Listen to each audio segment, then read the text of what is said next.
Assalamualaikum warahmatullahi wabarakatuh.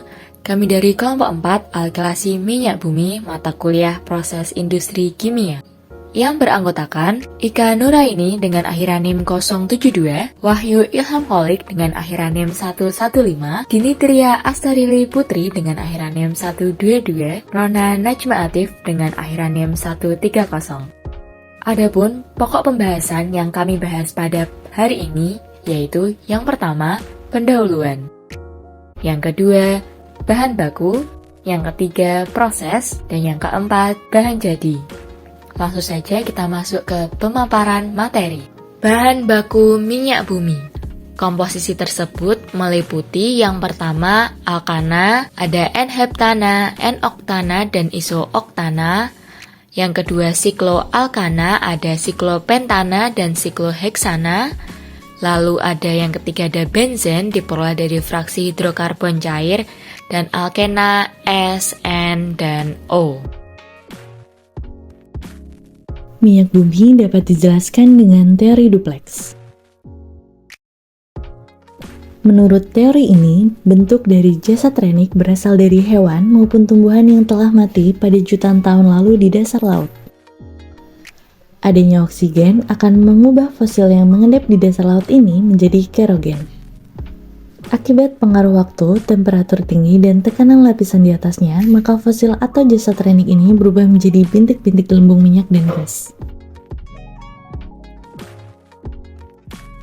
Pada tingkat molekuler, minyak dan gas adalah suatu senyawa hidrokarbon yang terbentuk dari atom hidrogen dan atom karbon. Lumpur yang bercampur dengan jasad renik kemudian berubah menjadi batuan sedimen berpori, sedangkan bintik minyak dan gas bergerak ke tempat yang tekanannya lebih rendah. Akan tetapi, minyak dan gas terperangkap ke dalam suatu batuan yang kedap yang tidak mampu ditembus oleh gas dan cairan.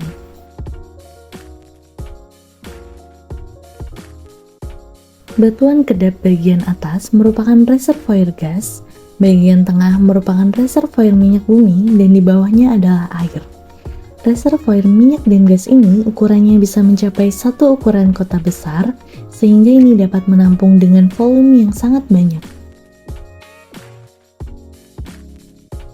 Untuk mengambil minyak dan gas harus dilakukan dengan pengeboran minyak sedalam 3-4 km di bawah permukaan tanah.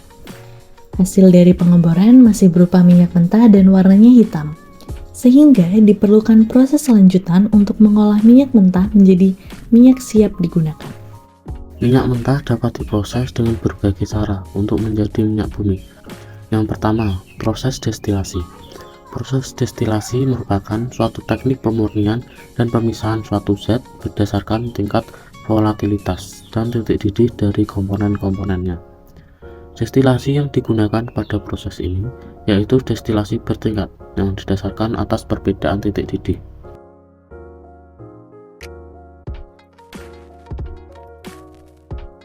Selanjutnya, proses cracking. Proses cracking merupakan proses penguraian partikel hidrokarbon berukuran besar menjadi partikel hidrokarbon berukuran kecil dalam fraksi minyak bumi.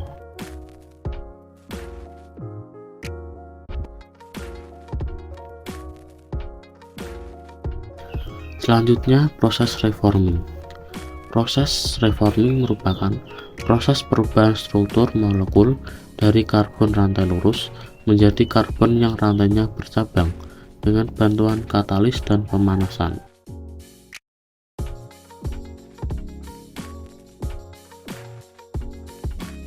Selanjutnya, proses alkilasi.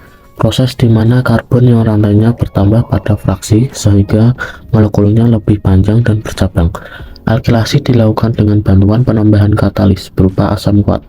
Proses alkilasi terdiri dari hidrokarbon dalam bentuk cair dan pada suhu rendah dan dengan isobutana tinggi menuju ke reaktor, lalu ke settler asam, di mana asam didaur ulang lagi di reaktor kemudian dipisahkan menjadi produk yang diinginkan. Alkena dan isobutana dikeringkan untuk menghilangkan air sebelum dicampur dengan aliran daur ulang isobutana.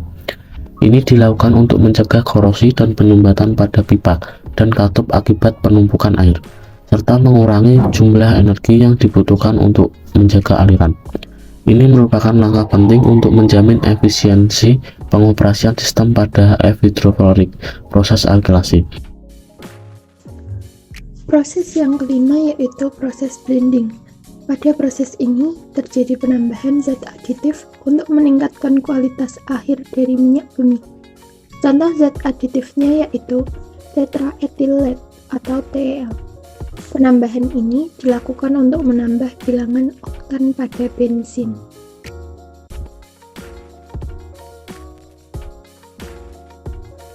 Proses yang terakhir yaitu treating. Treating merupakan sebuah pemurnian terhadap fraksi minyak bumi di mana ketika pengotor dieliminasi, biasanya berbau tidak sedap karena telah melalui beberapa proses yang panjang.